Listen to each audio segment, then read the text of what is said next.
Hello and welcome to the Fat Tailed Thoughts podcast, brought to you by myself, obviously, and Jared Klee. Hey, Jared, welcome to the show. Good morning, Stephen. How are you? Yeah, very good. Very good. For our new listeners on the Fat Tailed Thoughts podcast, what we cover is the workings of finance, the markets, and fintech and crypto. We go for about half an hour every week. We're currently on episode 17, which frankly just amazes me that we've been doing this for 17 weeks. And But we're still having fun. yeah, we're still having fun, having a lot of fun with this. So this week, we're going deeper into the topic because this is a huge topic around startup equity, how employees, founders can get their money out. We've talked about the average length of a startup being private now for 12 years. Jared, just get the listeners orientated, if you could, on what we're going to cover this week. So, bit of history to start, Stephen, and it'll help provide color on where this all came from. So two different episodes to keep in mind. First is if we go back to the late 90s, even up to 2005, the average amount of time it took a company to go public was 9 years. If you fast forward to today, it's 12. So companies are staying private for longer. If you're an early employee, if you're a founder, that means a long time without access to cash.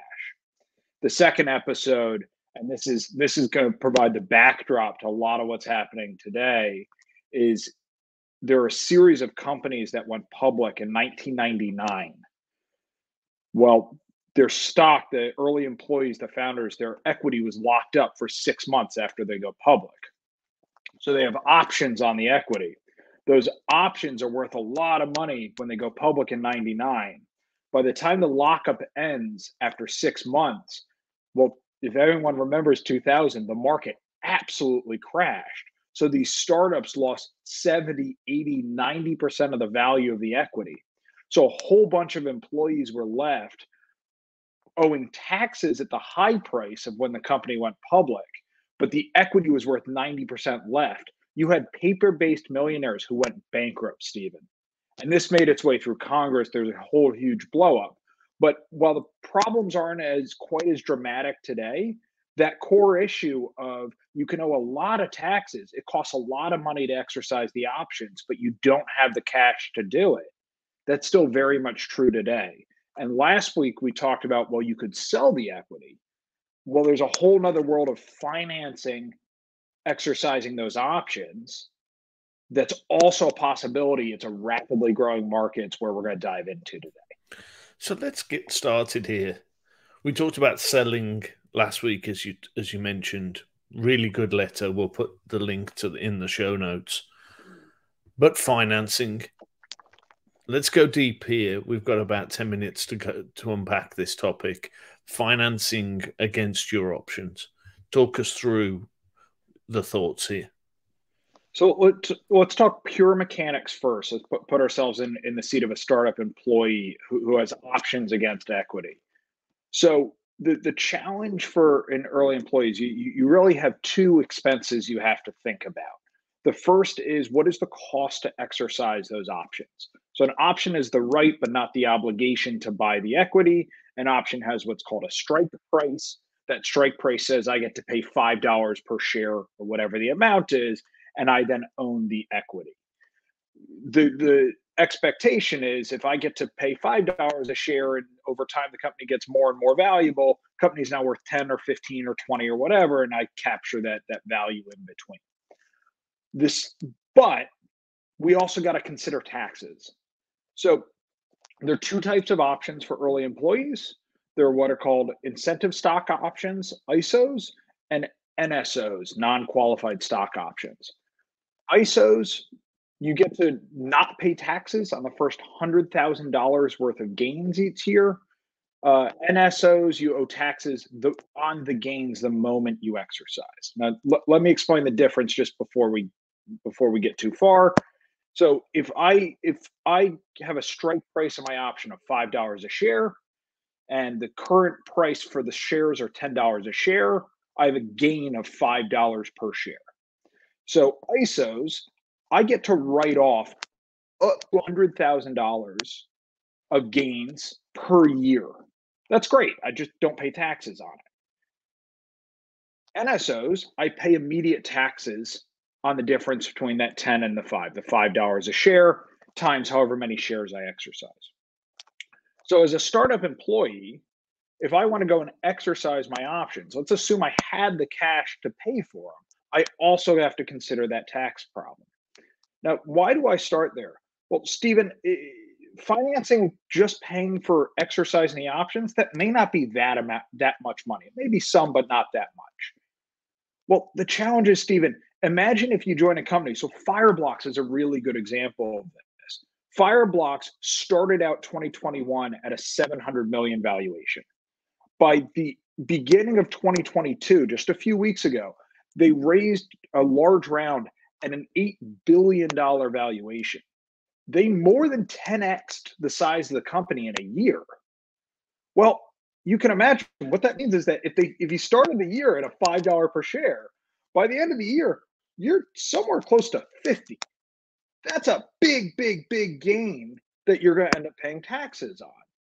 That, for a startup employee who's getting paid a lot in equity and not much in cash, that's a huge challenge.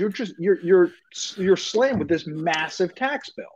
So imagine you're that developer earning $250K a year. You know, you're doing well. Life is good. You've got fantastic options. The world looks rosy from your position. The situation you just mentioned, you've got a huge tax bill at the end of the year because you've got capital gains and gains on. That's what. So, Stephen, just to jump in here, you don't get capital gains. This gets taxed as ordinary income. Yeah. So you're paying the much higher, whatever it is, 30, 35, 37% tax rate at the federal level, never mind the local. Yeah.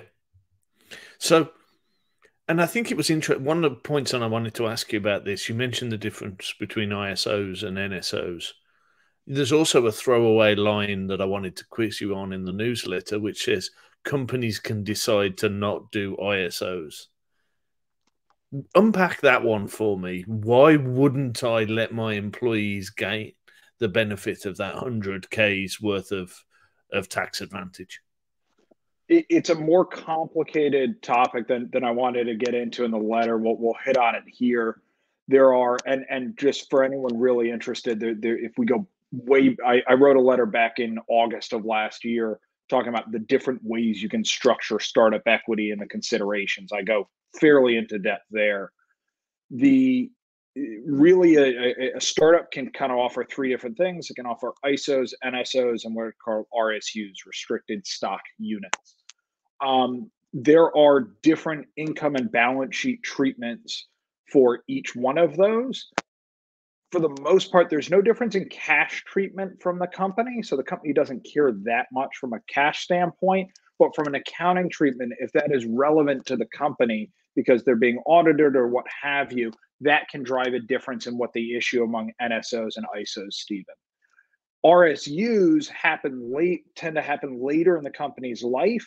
And it is important to recognize, eventually startups realize the cost to exercise these options and the tax implications would simply be horrendous for employees. So they switch over from offering options to employees to offering RSUs. RSUs, restricted stock units, you earn them, meaning they vest as you stay at the company or as you hit, if it's goal-based, based on you hitting goals, but you don't actually take ownership of the equity until the company has a liquidity event, meaning they go public or they get acquired. And with RSUs, typically the startup will have the right to either deliver the shares or deliver cash. Oftentimes what the startup will do, you get taxed the moment you receive it as the employee. Often what the startup will do is if you have to pay, say, a 30% tax on the value of those shares, they'll deliver 70% of the RSU in stock, quote unquote, deliver 30% of the value in cash, but then withhold that and pay the taxes on your behalf. So that it's the tax treatment of RSUs is pretty nasty, but the tax side, the ability to then manage that from the startup to make sure employees don't go bankrupt when they receive the equity is much better. So it's a much safer option. And I'm getting the impression that RSUs are for later stage, bigger sort of valuation startups. Would that be a fair That's exactly assumption? right, and you find it very common as people get into the multi-billion-dollar valuation range. RSUs are particularly attractive. They're also helpful because it allows you to manage the cap table. You're not allowed to have, and we covered this last week, more than 2,000 investors on the cap table. RSUs don't count against that because you haven't actually given out the equity yet. There are a bunch of other good reasons hidden under the covers. So we're 10 minutes in and we still haven't covered the first topic. Let's come back to financing. It's that taxes that we keep coming back to the cost of exercising the options, the cost of the taxes, basically the cash outlay you're going to have to make. And this, if you've ever seen in the news, Stephen, the equity rich and cash poor challenge of being a startup employee, it's this. You've got this need to outlay cash, even just to own the equity, but all you've got is equity, and you can't pay somebody in equity. So you can't pay your taxes or the grocery bills or what have you. So what's emerged is an entire industry that lends against the startup equity so that you can exercise your options. Now let me be very, very clear what this is. This is typically a non-recourse loan that's just against the startup equity. Now, what does that mean? That means, Stephen, if I own $1 million worth of shares, but I don't actually own them, what I own is I own options for the right to purchase $1 million worth of shares. Someone will lend me money so I can exercise those options. I take ownership of the equity. The loan is secured, is collateralized by the equity, not by my personal commitment. Now, mechanically, how does that work? Well, I don't actually owe anything today to take out that loan. There's going to be buried in there an origination fee. There's going to be buried in there an annual interest rate. There's going to be buried in there an incentive fee that we're going to come back to. I don't owe any of that on day one. Instead, I get cash and I get to exercise the options, and I now own the equity. When there's a liquidity event, when the company goes public, or when the company gets acquired, that's a trigger for the contract. Now I owe that original origination fee. Now I owe however many years of interest rate. Now I owe whatever other fees are bundled in there, now that I have access to cash. So you deferring the pain to the point when there's a liquidity event is crucially what you're saying. So there's going to say that liquidity event happens 3 years later. There's 3 years worth of interest. There's the loan origination fee. There's what other fees the companies who's lent you the original money has put in there. But from a personal individual, we'll go back to this developer earning $250K who's sitting on $1 million worth of options. That could be a very not profitable, very good way for me to have exercised the options and kick the pain down the road. That's exactly right, Stephen. So I outlay no cash today, but I get my equity and I put off spending the cash to pay back the loan till I have access to cash. The challenge with this is, so let's look at the upside and downside. Upside from a borrower standpoint, from the early startup employee, is exactly that. I put off all of that spending cash till I have access. That loan, by the way, will almost always cover both the exercise and any associated taxes. So it's everything that I need to be considerate of. The non-recourse is good for the borrower and the lender. Non-recourse meaning if the company fails to go public, let's say it goes bankrupt after I take out the loan, the lender can't go after me personally. They can't go after if I have a home or if I have they can't go after me. The only thing they can go after is that startup equity that they lent against, the actual asset itself.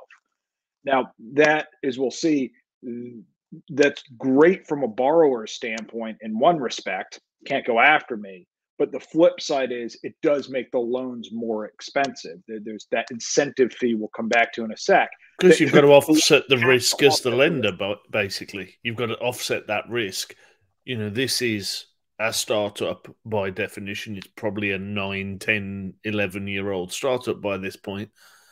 So it's got a proven track record. The business is there, but it's still a startup and it still hasn't. I mean, we've seen Robinhood and WeWork go public and stock prices change dramatically after they've IPO'd. So these things do happen. Things do unravel in the last 2 years of these. I'm not saying Robinhood's unraveled, but you get my point around what's happened with the stock. Another one that went public recently, Kyndryl, that's down at 50% of where it was, a company we know well from our past. These things do happen where it's not all roses and upside.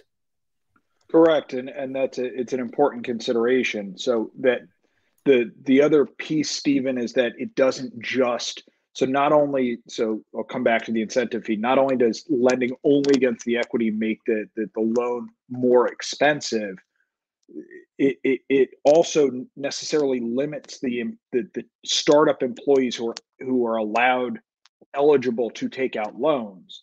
Reason being is that if as the lender you're relying on a company going public, if the company's going to think it's going to take 6 years, 7 years, 8 years to go public, you're never going to lend to that startup employee because that's too much risk to take on. You're really only going to lend to people that within 1 or 2 or 3 years of having a liquidity event. That dramatically shrinks this market. And and as we say, if it's 12 years for them to go public on average, we're really only talking about companies that are 9, 10, 11 years at old. At least, but we have to mediate that. I mean, Palantir famously took 17 years to go public. So even Stephen, as we're sitting here saying 11, 12, there are many companies who are going to be at the far end of that spectrum. 12's the average. Yeah, and I mean, I spoke to a company yesterday that did a Series G raise. I mean, this trend is only, and they've got no plans to go public anytime soon. From what they don't need to. I mean, Sequoia just announced yesterday or the day before that they're raising a $500-600 million round for crypto, but alongside that, they're raising a $3 or $4 billion round for follow-on equity. I mean, that's just one venture capital firm. If you have access to that type of private capital, why burden yourself with the reporting requirements and whatnot of going public? Stay private. You can drag it out even longer. Yeah. So, second part of what we wanted to talk about today was some of the considerations. What should we be thinking of? I think we just described a situation that I could see, this mythical 250K earning developer, relatively late stage startup, 9, 10 years old, got the ability to invest, to take out $1 million's worth of options. That sounds like a sensible bouncing ball worth of thoughts to go through of, I should invest in this. I should take those options. That's going to be a financially sound thing for me to do. I don't have $1 million because I'm living in San Francisco, only earning $250K a year. I can barely afford that 1,000 square foot apartment, with homeless people living in front of me. No political comment, but talk me through some of the considerations. What should we be thinking about if we're putting ourselves in that person's head? What's the pros and cons here? The options financing, it can be very, very attractive, Stephen, but it's not a panacea. So if we look at selling, if I just sell my options or I sell my equity, ignoring all the company restrictions and prohibitions, let's assume I go through with it. I get cash immediately today. I get to do whatever I want with that cash. It's mine. Yes, I owe a massive tax bill when I receive that cash. But at the end of the day, I have nothing else to do with the startup. I have nothing else to do with the buyer. I'm done. I've got a bucket of cash and I'm off to the races. What we're talking about here with options financing is a much longer term relationship. You're establishing a multi-year lending relationship with someone on the other side of the table. That inherently comes with risks. The contracts, while they are the companies lending have done a great job setting them up. They've done a great job trying to de-risk it for the borrower. We can't eliminate. You've got a multi-year relationship and you owe somebody money. That embedded in that is risk. Among the risks embedded in that are that, Stephen, what you hit on, at the time the company goes public, the equity crashes. The value of the price of the equity crashes. What that can mean is that at that point in time, you may end up owing a substantial amount of money back to the company. You may have to sell a substantial amount of your equity, even though you know not, if the lockup ended at 6 months, you know that 12 months or 18 months out, the price of the company is probably going to recover and go up. Square had this happen, Airbnb had this happen, a series of startups that went public.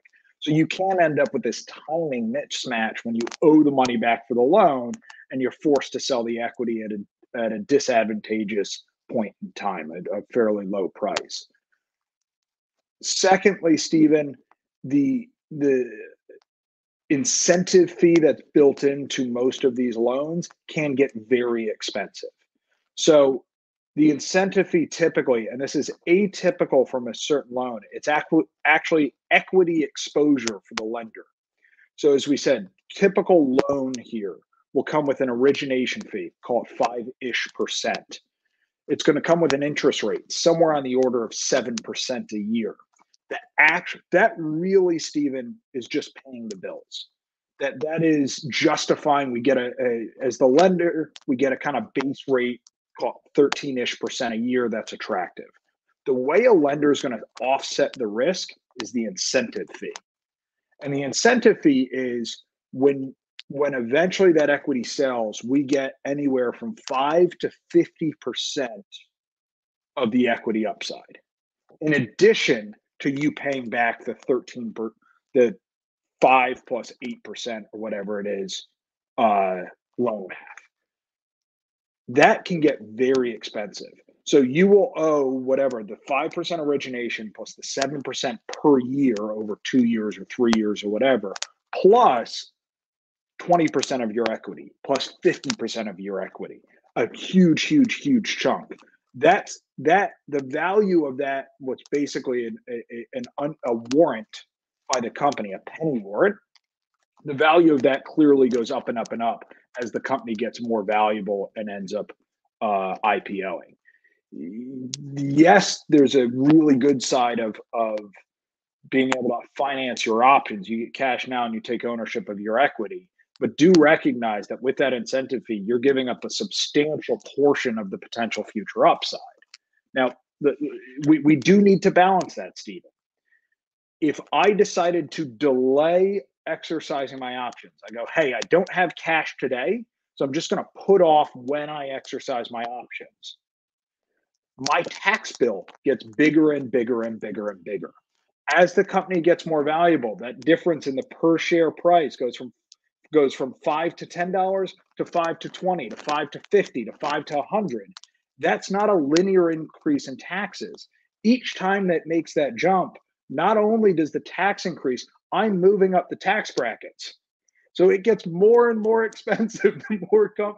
So there's this trade-off, Stephen, which is if I take out that loan soon, when that tax bill is relatively small, I only have to take out a small loan in order to exercise my options, and I get to keep a good chunk of the upside. If I put off exercising my options, I don't finance it, I will end up at the time I do with a massive tax bill, but I may end up owning more of the equity.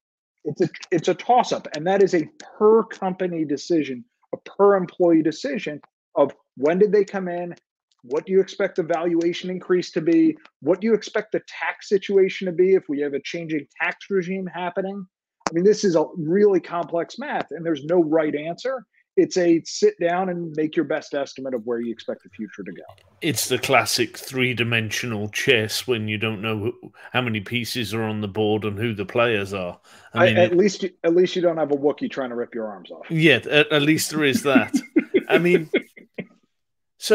the net summary of this for me is I don't think many pick that classic developer that we're talking about. Fantastic developer. She's doing amazing work. She's great at coding in, whatever language.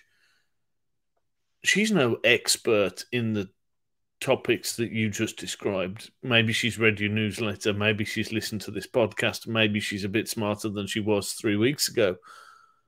But those are ridiculously complex choices with hundreds of thousands, if not millions, worth of tax exposure that you're making projections of what could be 4, 5, 6 years out into your future. Where do people go? What's the advice here? And maybe I shouldn't have used the word advice, but what's some of the thinking that talking about the considerations? Let's wrap this section up before we go into some of the companies that are in this space. So it's that trade-off, Stephen, and we'll kind of just put the options on the table here, pun intended there. So you're sitting on a bunch of options. You got a couple of choices. Sit on your hands, do nothing. That's always option number one. You have to think about, hey, my options might expire, 10-year maximum there. They might expire worthless. So I may be forced to do something to keep ownership of those options. If I don't run into the kind of the time problem, I'm going to end up, whenever I do exercise those, there's going to be a massive tax bill attached to it when I do, assuming the company got more valuable. Option two is, assuming the company allows me, just sell and take the cash and I'm good. That comes with that massive tax bill. But as we said, at that point, you're done. There's no more thinking about it. You got cash, you don't have equity, you get to do what you want. The third option here is the financing, but that now, again, as we get more complicated, we're now playing that math game. So I'm taking out a loan now, great. That means I get ownership of my equity, but what am I giving up? Well, I'm going to owe some amount that compounds per year in an interest rate, and I'm going to have to sell, give up rights to some of my equity. And really the trade-off here, Stephen, is there's some amount of risk in having a long-term relationship with a lender, and I have an indeterminate amount that I'm going to have to pay back once the company goes public. And it's anyone's best guess of whether or not that amount is going to be more or less than what I would just pay in taxes if I waited to exercise. Now, I would comfortably tell you the reason we have now a robust ecosystem of lenders in this space is because, for the most part, not always, but usually, you're better off taking that loan. And that the price of that loan gets driven down further and further, not just from competition, but from the ultimate opposite choice of just sitting on your hands and waiting to exercise. Basically, the lenders know they have to come in at a reasonably large margin below that, so they can hand over heart, come to you and say, look, you can wait, but we've seen 9 times out of 10 it's a bad choice. I mean, part of me says do all three and mitigate the risk by not putting all your eggs in one basket. And there is an option. Wait on some, sell some, take a loan against some. And I will, and it's, again, a longer topic, but there is also an option. There are a number of players, some of which we'll talk about, that do the options financing that will also lend just against the startup equity. Meaning if I need $100 to exercise my options and pay the taxes, but my equity is worth a lot more, they will lend up to 30% loan to value. So if my equity is worth $100, they'll lend me up to $30, even if I only need 10 today.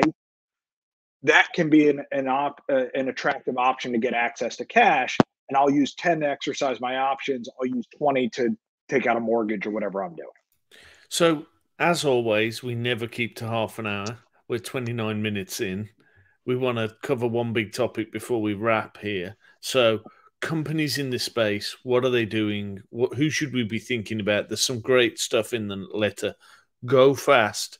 Talk us through those various companies and what they're doing in this space. So the original, the OG in this space is ESO Fund, ESO Fund. I'm not sure how they pronounce it, frankly. They have lent out over $1 billion to startup employees, early founders, since 2012 when they founded. They've worked with over 500 companies. they've from everything I know and have read and talked to folks that have used it, a fantastic service, Stephen. They fit exactly the model we've described. They typically lend to companies that within 2 or 3 years of going public. They strictly do non-recourse loans. It's always good to know how does the lender make money. It's always good to understand their incentives. This is a very straightforward private fund structure, meaning the lender goes out and raises money from investors. They'll raise, similar to a venture capital firm, they'll raise $100 million, a $200 million, a $500 million fund, and then they use that bucket to then lend out to startup employees. They're typically going to capture 2 different types of fees with a structure like that. One, they're going to collect a basic management fee, 1 or 2% a year probably. That helps pay the bills to operate the company. And then they're going to capture an incentive fee. So if they're going to capture whatever 20% of profits that off what they lend out to employees, and they'll distribute the proceeds to the investors. And I'll highlight here, Stephen, for regulatory reasons, it's very expensive for banks to try and lend into this market. But those very same banks are among the biggest funders of the startup lenders who are lending to employees. They're able to invest in the funds even though they can't make the loans themselves.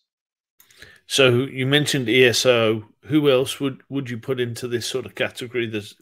Obviously they're in the newsletter and we'll put that in the show notes, but who else should we be thinking of in this space?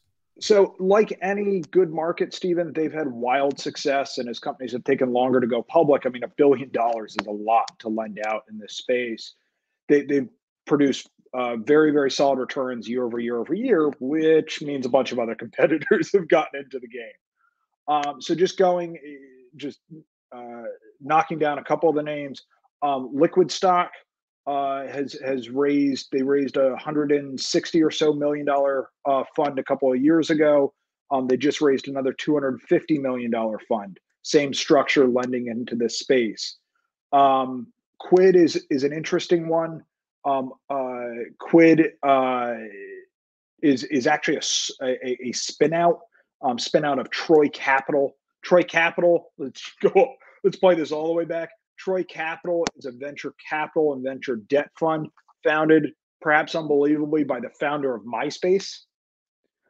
They've been wildly successful as a venture capitalist. They started this business within Troy Capital. They realized this thing really had legs. They partnered with Oaktree. Oaktree is the largest distressed debt lender and investor in the world. If you've ever read Howard Marks's letter, he's quite famous at this point, puts out a regular investor letter. Howard Marks is the founder of Oaktree. Anyhow, so they spun it out in conjunction with Oaktree. They did a $200 million round fund when they originally spun out.